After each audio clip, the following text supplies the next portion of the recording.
In the last lesson we learnt that density is a measure of the compactness of matter. That's to say, it's a measure of how much mass there is concentrated within a unit volume.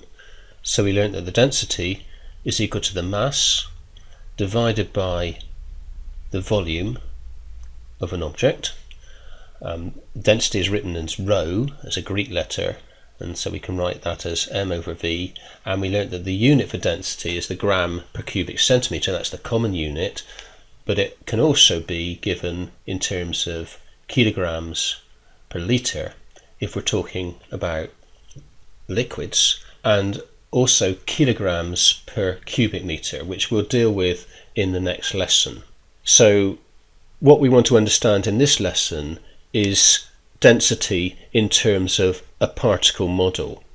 That's to say, in terms of the atoms that make up matter. So if we take a cubic centimetre of potassium, for example, we find that it weighs 0.89 grams, whereas a cubic centimetre of iron weighs 7.87 grams. That's to say 0.89 grams per cubic centimetre. Okay, so its density is 0.89 grams per cubic centimetre. The density of iron 7.87 grams per cubic centimetre. So why is there a difference? What affects the density of these two different materials? Well, to understand that, we need to look at the particles that make them up. So let's have a look at a model showing the atomic arrangements of potassium and iron. Okay, so in these two models, I've got exactly the same number of atoms. This is the model for potassium. You can see the atoms in potassium. This is the model for iron. Now, there are two things which affects the density of a substance. Let's say its mass and its volume. So you can see that here we have the different atoms of potassium, and you'll know that the mass of the atom is concentrated in the nucleus.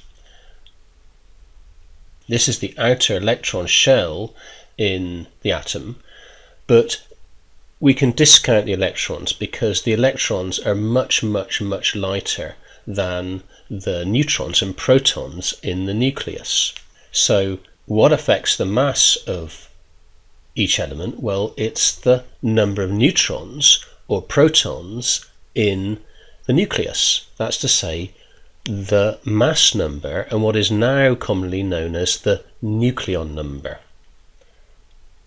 So we can write the first thing which affects the density is the mass of the atom. We're right under that, that's the nucleon number.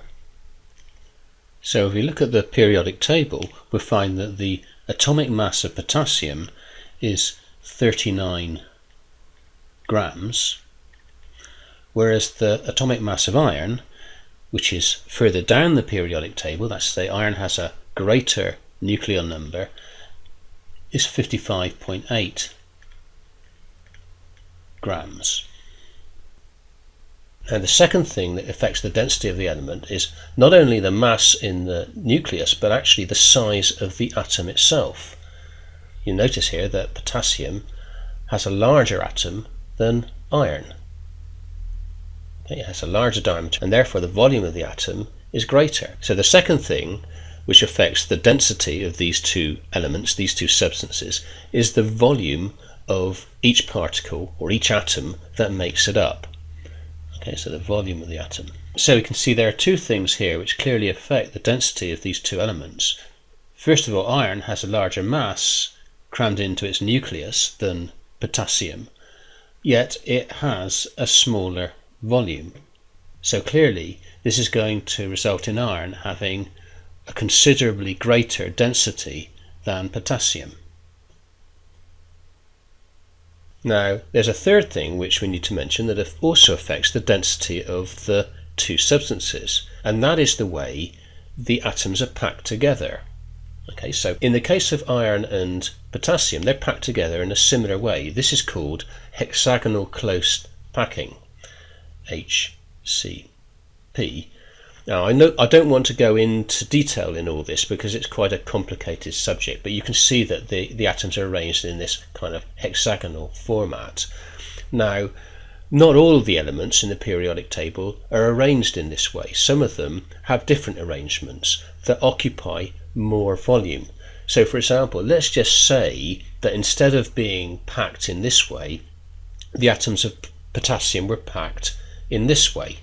Now you can see you've got the same number of atoms here, but you can see here now there is more space between the atoms. That's to say, the same number of atoms on this diagram are occupying a greater area, and consequently the same number of atoms will occupy a greater volume. If the atoms of potassium were packed together in this way, then the density would be less. So the third thing which affects the density of a substance is the way its particles are packed together. So we can write, in the case of an element, for example, the packing of the atoms.